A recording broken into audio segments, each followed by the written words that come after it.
Don't worry though, amigo. They'll bury your character with his +1 fidget spinner. Love this place! Now, I'm sure many of you already possess this book, but if you don't, you really do owe it to yourself to get the first edition DM's Guide in your gaming library.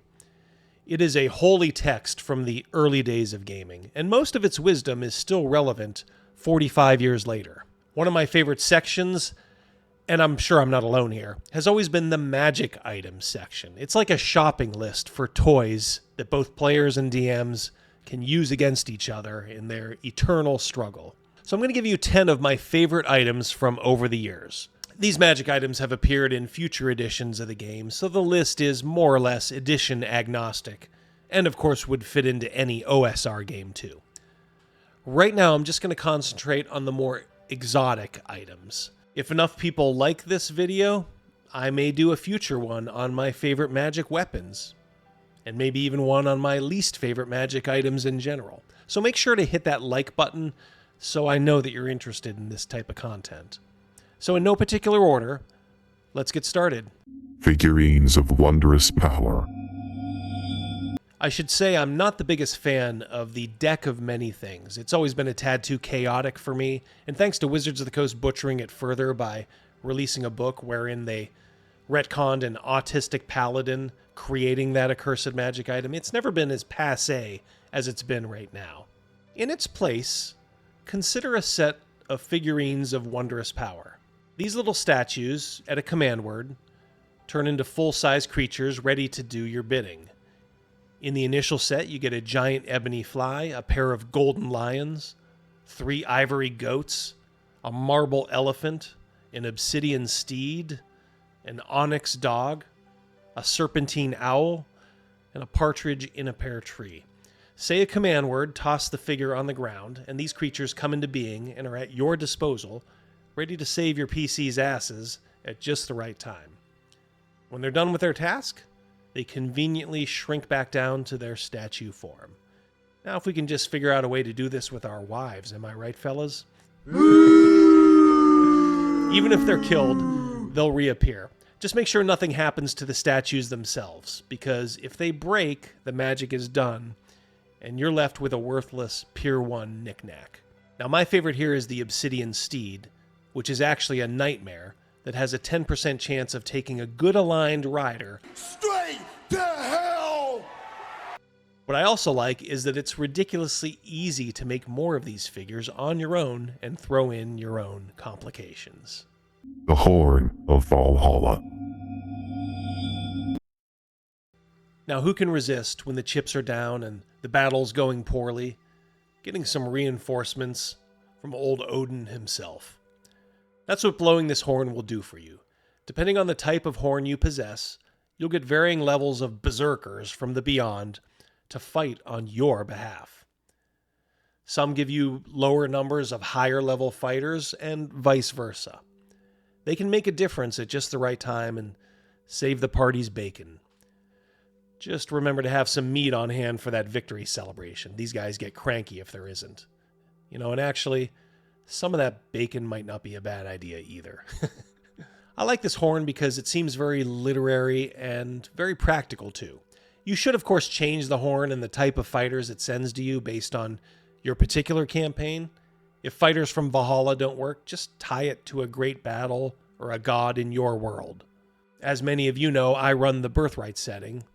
Were the party able to find this horn in my world, I would bring forth the heroes from the Battle of Mount Damar, those who fought valiantly against the shadow of Azrai. I might also be of a mind to limit it to a set number of unknown uses rather than the once every 7 days as written. With guaranteed once a week availability, the party may be tempted to start using it like a band of ho-hum mercenaries, taking on petty squabbles with local ruffians instead of changing the tide of some worthy battle. But hey, if you like it as written, knock yourself out.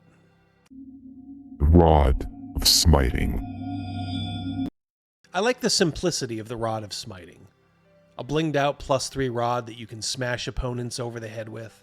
Golems are uniquely susceptible to its power, as the rod does double damage to them normally and completely destroys them on criticals, at a cost of only 1 charge. On criticals against any other foe, it does triple damage, again at the cost of 1 charge.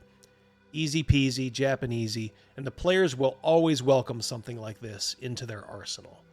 No real downsides for the PCs, and a nice reward for them on some lonely treasure pile.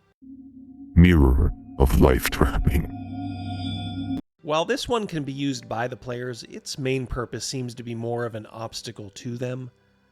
If you look into this mirror unwittingly, boom, you get a one-way trip to the Phantom Zone, with 13 to 18 other unlucky souls. Even if you try not looking into it, you still might be sucked in if you get too close to it. Not only that, the possessor of the mirror can call forth a reflection that was sucked in and talk with it, maybe dangling freedom as a carrot. To free someone, all you need is a command word and the cell inside the mirror that they're trapped in. Discovering that information sounds like the perfect hook for a commando-style quest. Talisman of Pure Good. I love the imagery of this powerful talisman.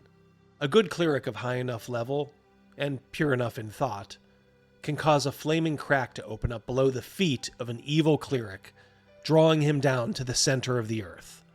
Do not pass go. Do not collect $200. The evil version of this talisman does the same to a good cleric. This is the type of item that won't get used much, but will be memorable when it does. Even neutral clerics shouldn't go near this thing. It'll do damage to them just by touching it. This would be a great object for a quest to defeat an evil priest who is running a roughshod over the land and appears to be unstoppable. Necklace of Strangulation. Got a problem, player? An NPC masked as a PC, if you know what I mean? Perhaps they're whipping out an X card at the drop of a hat, or whining about someone using the word tribal at the table and is just shaking in rage over it. Allow me to introduce you to the Necklace of Strangulation. Allow said Soyjack to find this. Tell him, truthfully, they detect no evil on it, and that they'd look like the pimp of Waterdeep with it around their neck. Then try to hold your laughter until they put it around their neck, and watch their expression as you tell them it is strangling the life out of them, and that anything short of an alter reality or wish spell will not stop it.